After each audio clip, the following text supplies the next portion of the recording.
இப்ப உத்தவர் கேட்கிறார், இந்த பக்தியில உச்ச நிலைனா என்ன? மோட்சம் அடையணும்னு ஆசைப்படுறான்.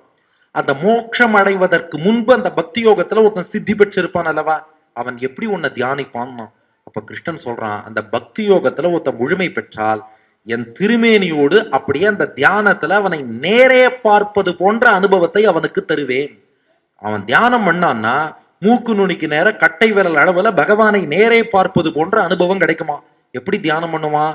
அந்த வடிவத்தை கிருஷ்ணன் விளக்குகிறான். அப்படியே எல்லாரும் ஒரு 4 நிமிஷத்துக்கு மனக்கண்களை திறந்து கொள்ளுங்கள். பகவான் தன்னை எப்படி தியானிக்கணும்னு சொல்லி கொடுக்கிறான். சமம் பிரசாந்தம் சுமுகம் தீர்க்கசாரு சதுர்புஜம்.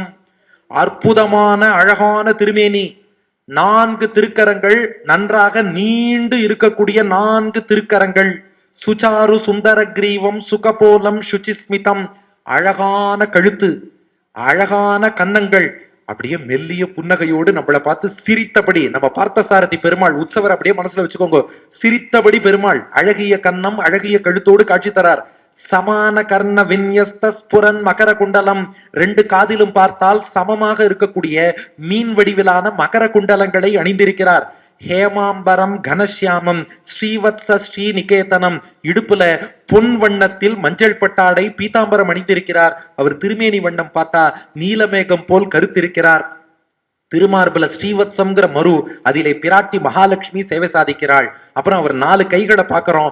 சங்க, இடது மேல் திருக்கரத்திலே சங்கு, சக்கர வலது மேல் திருக்கரத்திலே சக்கரம், கதா இடது கீழ் திருக்கரத்தில் கதை, பத்ம வலது கீழ் திருக்கரத்தில் தாமரை. சங்க சக்கர கதா பத்ம. வனமாலா விபூஷிதம், கழுத்துல வைஜெயந்திங்கிற வனமாலை.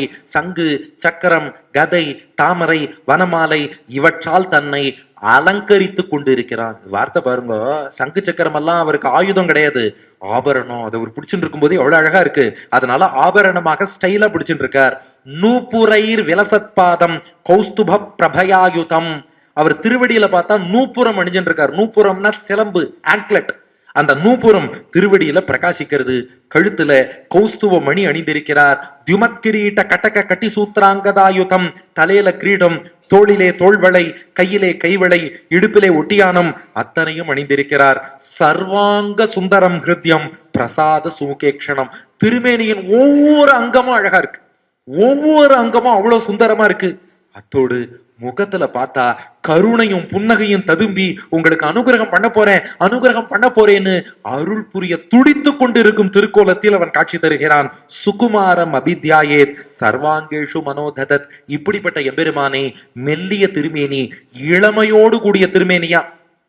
பெருமாளுக்கு எப்போதுமே வயசாகாது. அதனாலதான் நம்ம திருவல்லிக்கேணியில ருக்மிணி பிராட்டி பார்த்தா, நம்ம பார்சாரதி பெருமாளுக்கு பக்கத்துல பார்த்தா அவர் பிள்ளை பிரத்யும்னன் இருக்கார், பேரன் அனிருத்தன் இருக்கார். ஆனா இவ எல்லார விட பார்த்த சாரதி தான் இளமையா யூத்தா அழகா இருக்கார். ருக்மிணி பார்த்தா இவர் தாத்தா வைட்டார்னு யாருக்கும் தெரியல, பிள்ளை பேரனை விட இவர் தான் அழகா இருக்கார். அதனால வெள்ள மீசையை வரைஞ்சு விட்டாலாம், இவர் தாத்தான்னு புரிஞ்சுக்கோங்கன்னு. அதனால அவர் எப்போதுமே யூத், எப்போதுமே இளைஞனா இருக்கார். அப்படிப்பட்ட மென்மையான இளமையான திருமேனியோடு அந்த எம்பெருமான தியானிக்கணும். இது கிருஷ்ணனே சொன்ன வர்ணனை. ஆக அழகான திருமேனி, 4 நீண்ட திருத்தோள்கள், அழகான கழுத்து, அழகான கன்னங்கள், மெல்லிய புன்னகை, காதிலே சமமான மகர குண்டலங்கள், மஞ்சள் பட்டாடை, நீலமேக வண்ணம் கொண்ட திருமேனி, திருமார்பல ஸ்ரீவத்சம் மருவுல பிராட்டி, சங்கு சக்கரம் கதை தாமரை, கழுத்துல வைஜெயந்தி வனமாலை, திருவடியில நூப்புரம், கழுத்துல கௌஸ்துபம், இது இல்லாம தலையில கிரீட்டம், தோல்ல தோள்வளை, கையில கைவளை, இடுப்புல ஒட்டியானம், ஒவ்வொரு அங்கமும் அழகா இருக்கு. முகத்துல கருணையும் அருளும் பொங்கி வருது. இப்படிப்பட்ட இளமையான மென்மையான எபெருமான தியானம் பண்ணணும். இந்த தியானம் உனக்கு கை கூடும். உத்தவர் கேட்டார், இந்த தியானம் இன்னும் நன்றாக ஆழ்வதற்கு என்ன பண்ணணும்னு கேட்டான். அதுக்கு கிருஷ்ணன் ஒரு விஷயம் சொல்றான், என்னுடைய பெருமைகளை எல்லாம் அப்பப்ப நினைச்சுக்கோ. நான் எவ்வளவு பெரியவன், எனக்கு என்ன பெருமை இருக்கு, இதெல்லாம் நினைக்க நினைக்க அவரை பத்தின சிந்தனையும் தியானமும் டீப்பன் ஆகுமா. இதுல ஒரு பெரிய சைக்காலஜி இருக்கு. நாம ஒருத்தரை பத்தி நிறைய படிச்சு, ஓ இவருக்கு இவ்வளவு பெருமை இருக்கா அப்படின்னு யோசிக்க ஆரம்பிச்சா நம் சிந்தனை சப்கான்சியஸா அவரை நோக்கி போயிட்டே இருக்கும். அதுக்காக உத்தவ கீதையில ஒரு விபூதி யோகம் சொல்றான் கிருஷ்ணன். பகவத்கீதையில எழுத்துக்களிலே அகாரமாக இருக்கிறேன், வேதங்களிலே சாமவேதமாக இருக்கிறேன், மாதங்களில் மார்கழி எல்லாம் பாக்குறோம் இல்லையா, அதே போல இங்கேயும் சொல்றான். இந்த விபூதி யோகத்தை எப்படி புரிஞ்சுக்கணும்னு ராமானுஜர் ஒரு விஷயம் காட்டியிருக்கார். ஏன்னா நீங்கள்லாம் நிறைய கீதை கேட்டவா, கீதாச்சாரியன் திருவடிவாரத்திலே இருக்கள். இப்போ பகவத்கீதை 10ஆம் அத்தியாயத்துல பார்த்தோம்னா எழுத்துக்களிலே அகாரம், நதிகளிலே கங்கை, மாதங்களிலே மார்கழி, காலங்களிலே வசந்தம் எல்லாம் சொல்லுவான். ஒவ்வொரு குழுவையும் சொல்லி அதன் தலைவனை சொல்லி தலைவன் தான் நான்கிறான். அப்ப தலைவன் மட்டும்தான் பெருமாள்னு அர்த்தமா, இல்ல வேற எப்படி புரிஞ்சுக்கிறது? இதுக்கு ராமானுஜர் அர்த்தம் சொல்றார், தலைவன் மட்டும் பெருமாள்னு அர்த்தம் இல்ல, அந்த மொத்த குழுவுமே பெருமாள் கட்டுப்பாட்டுல தான் இருக்கு. அந்த மொத்த குழுவையுமே தனக்கு சரீரமாக கொண்டு உள்ளுக்குள்ள ஆத்மாவா பெருமாள் தான் இருக்கார்.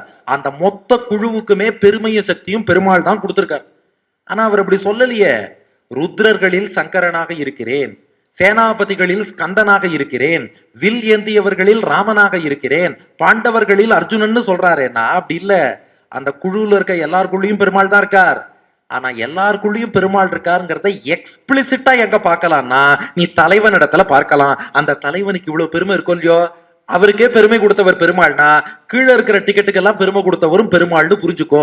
இன்னும் சிம்பிளா சொல்லணும்னா, ஒளிகள்ல சூரியன், நாம பார்த்த ஒளிகள்லயே மிகச்சிறந்த ஒளி எது? சூரியன். அதுக்கே நான் தான் ஒளி தரேன்னா it goes without saying that focus லைட்டுக்கும் பெருமாள் தான் ஒளி கொடுத்தார். இதை தனியா சொல்லணும் தேவையில்லை. அதுக்காகத்தான் ஒளிகள்ல சூரியன்கிறார், சேனாபதிகள்ல ஸ்கந்தன்கிறார். அப்படின்னா என்ன அர்த்தம்? அந்த தலைவனுக்கே பவர் கொடுத்தது நான் தான்னா கீழே இருக்க தொண்டர்களும் என் கட்டுப்பாட்டில். அதே போல இங்க ஒரு விபூதி யோகம். என் பெருமையை கேளு, எப்போதும் என் சிந்தனை வரும். சூக்ஷ்மமான நுண்ணிய பொருள்களுக்குள் ஜீவாத்மாவாக இருக்கிறேன், வெல்ல முடியாத பொருள்களிலே மனமாக இருக்கிறேன், தேவர்களுக்குள் பிரம்மாவாக இருக்கிறேன், மந்திரங்களுக்குள் ஓம்காரம் பிரணவமாக இருக்கிறேன், எழுத்துக்களுக்குள்ளே அகாரம் அகர முதல எழுத்தெல்லாம் அகாரமாக இருக்கிறேன், சந்தங்களிலே காயத்ரியாக இருக்கிறேன், ருத்ரர்களுக்குள் நீலலோகிதனாக இருக்கிறேன், பிரம்ம ரிஷிகளிலே பிருகு மகரிஷியாக இருக்கிறேன், ராஜ ரிஷிகளிலே சுவாயம்புவ மனுவாக இருக்கிறேன், தேவ ரிஷிகளிலே நாரதராக இருக்கிறேன், சித்த புருஷர்களிலே கபிலராக இருக்கிறேன், பறவைகளிலே கருடனாக இருக்கிறேன், பிரஜாபதிகளிலே தக்ஷ பிரஜாபதியாக இருக்கிறேன், பித்ரு தேவதைகள்ல அரியமா என்ற பித்ரு தேவதையாக இருக்கிறேன், அசுர குலத்தில் பிறந்தவர்களுக்குள் பிரகலாதன், யக்ஷர்களில் குபேரன், யானைகளில் ஐராவதம், ஒளிகளில் சூரியன், மனிதர்களுக்குள் மன்னவன், குதிரைகளில் உச்சை ஸ்ரவஸ், உலோகங்கள் மெட்டல்ஸ்குள்ள தங்கம், ஒரு தலை கொண்ட பாம்புகளுக்குள் வாசுகியாக இருக்கிறேன்,